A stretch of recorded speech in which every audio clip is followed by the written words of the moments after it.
Chapter 12. Alice's Evidence. "Here," cried Alice, quite forgetting in the flurry of the moment how large she'd grown in the last few minutes, and she jumped up in such a hurry that she tipped over the jury box with the edge of her skirt, upsetting all the jurymen onto the heads of the crowd below, and there they lay sprawling about, reminding her very much of a globe of goldfish she'd accidentally upset the week before. "Oh, I beg your pardon," she exclaimed in a tone of great dismay, and began picking them up again as quickly as she could, for the accident of the goldfish kept running in her head, and she had a vague sort of idea that they must be collected at once and put back into the jury box, or they would die. "The trial cannot proceed," said the king in a very grave voice, "until all the jurymen are back in their proper places. All," he repeated with great emphasis, looking hard at Alice as he said so.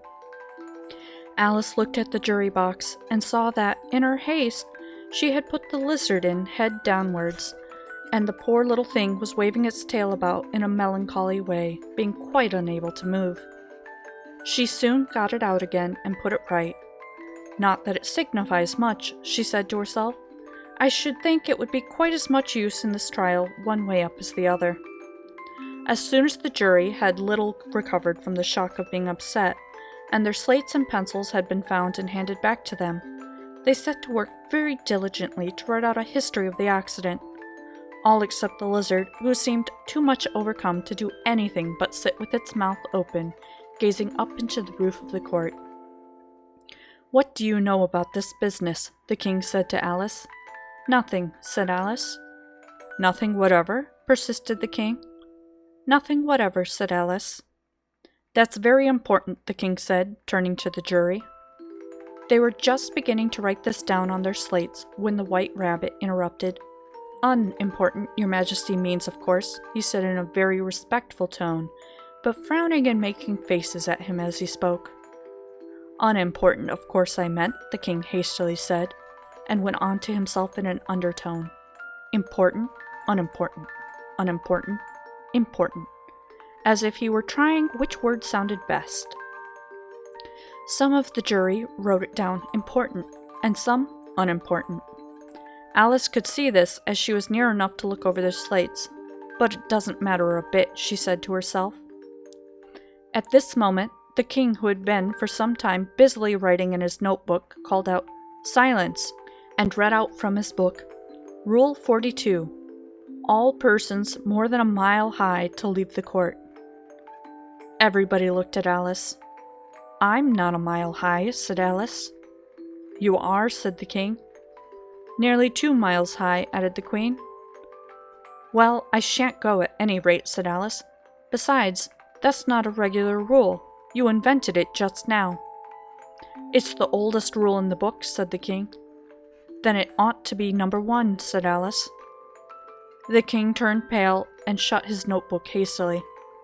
"Consider your verdict," he said to the jury in a low, trembling voice. "There's more evidence to come yet, please your majesty," said the White Rabbit, jumping up in a great hurry. "This paper has just been picked up." "What's in it?" said the queen. "I haven't opened it yet," said the White Rabbit, "but it seems to be a letter written by the prisoner to somebody." "It must have been that," said the king, "unless it was written to nobody, which isn't unusual, you know." "Who is it directed to?" said one of the jurymen. "It isn't directed at all," said the White Rabbit. "In fact, there's nothing written on the outside." He unfolded the paper as he spoke and added, "It isn't a letter after all, it's a set of verses." "Are they in the prisoner's handwriting?" asked another of the jurymen. "No, they're not," said the White Rabbit, "and that's the queerest thing about it." The jury all looked puzzled. "He must have imitated somebody else's hand," said the king. The jury all brightened up again. "Please, your majesty," said the knave, "I didn't write it, and they can't prove that I did. There's no name signed at the end." "If you didn't sign it," said the king, "that only makes the matter worse. You must have meant some mischief, or else you'd have signed your name like an honest man." There was a general clapping of hands at this. It was the first really clever thing the king had said that day. "That proves his guilt, of course," said the queen. So off with, "Doesn't prove anything of the sort," said Alice. "Why, you don't even know what they're about." "Read them," said the king. The White Rabbit put on his spectacles. "Where shall I begin, please your majesty?" he asked. "Begin at the beginning," the king said very gravely, "and go on till you come to the end, then stop." There was a dead silence in the court whilst the White Rabbit read out these verses. "They told me you had been to her, and mentioned me to him.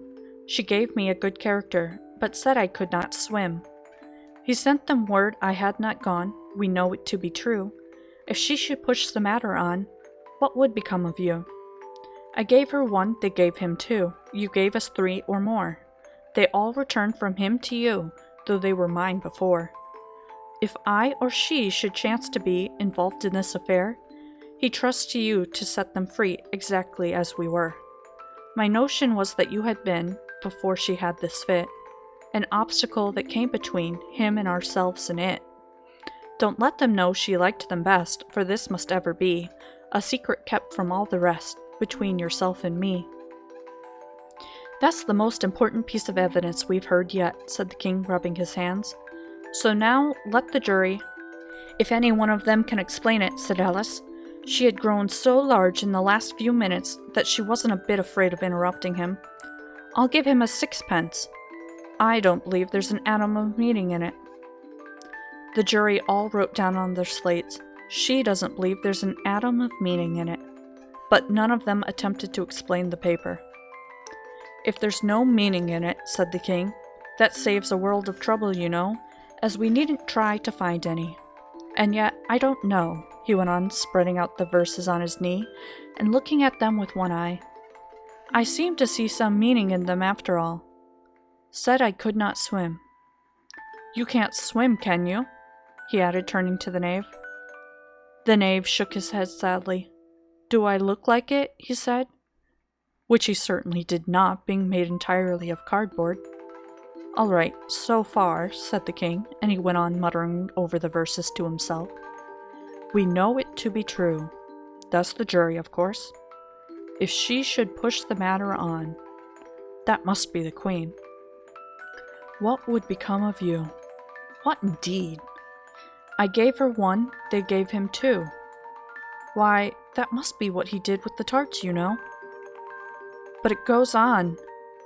They all returned from him to you," said Alice. "Why, there they are," said the king triumphantly, pointing to the tarts on the table. "Nothing can be clearer than that.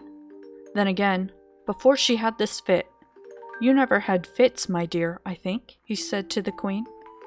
"Never," said the queen furiously, throwing an inkstand at the lizard as she spoke. The unfortunate little Bill had left off writing on his slate with one finger, as he found it left no mark.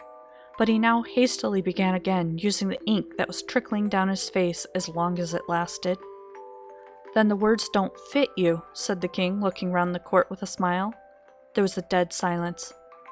"It's a pun," the king added in an angry tone, and everybody laughed. "Let the jury consider their verdict," the king said for about the 20th time that day. "No, no," said the queen. "Sentence first, verdict afterwards." "Stuff and nonsense," said Alice loudly. "The idea of having the sentence first." "Hold your tongue," said the queen, turning purple. "I won't," said Alice. "Off with her head," the queen shouted at the top of her voice. Nobody moved. "Who cares for you?" said Alice. She'd grown to her full size by this time. "You're nothing but a pack of cards." At this, the whole pack rose up into the air and came flying down upon her. She gave a little scream, half of fright and half of anger, and tried to beat them off, and found herself laying on the bank with her head in the lap of her sister, who was gently brushing away some of the dead leaves that had fluttered down from the trees above her face. "Wake up, Alice dear," said her sister. "Why, what a long sleep you've had." "Oh, I've had such a curious dream," said Alice, and she told her sister, as well as she could remember them, all these strange adventures of hers that you have just been reading about. And when she was finished, her sister kissed her and said, "It was a curious dream, dear, certainly. But now run in to your tea. It's getting late." So Alice got up and ran off. thinking while she ran, as well as she might, what a wonderful dream it had been.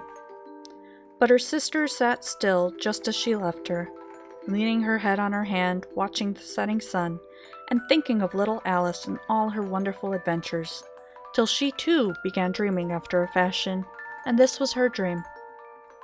First, she dreamed about little Alice herself.